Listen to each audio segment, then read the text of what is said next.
ton. Oui, le patron de Tesla quitte l'administration Trump et son poste à la tête du DOGE, le département de l'efficacité gouvernementale, 130 jours après sa nomination et juste avant la date butoir du 28 mai.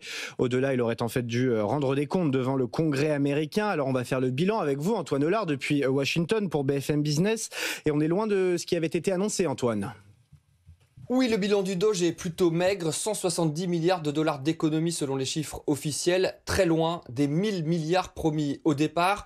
En fait, Elon Musk s'est heurté à plusieurs obstacles. Trump, d'abord, qui lui a interdit de toucher à la retraite par répartition ou à la couverture santé des plus pauvres, deux programmes extrêmement coûteux mais extrêmement populaires auprès des Américains. Musk a aussi perdu son bras de fer avec plusieurs ministres, Marco Rubio aux Affaires étrangères ou encore Scott Bessent au Trésor, qui se sont rebiffés contre le milliardaire. Et puis, la justice a aussi freiné les ardeurs du Doge. Plusieurs de ses décisions ont été annulées par les tribunaux. Alors malgré le retrait de sa tête d'affiche, Doge va continuer ses activités, au moins jusqu'à l'été 2026, mais dans un rôle bien plus modeste, centré sur la dérégulation.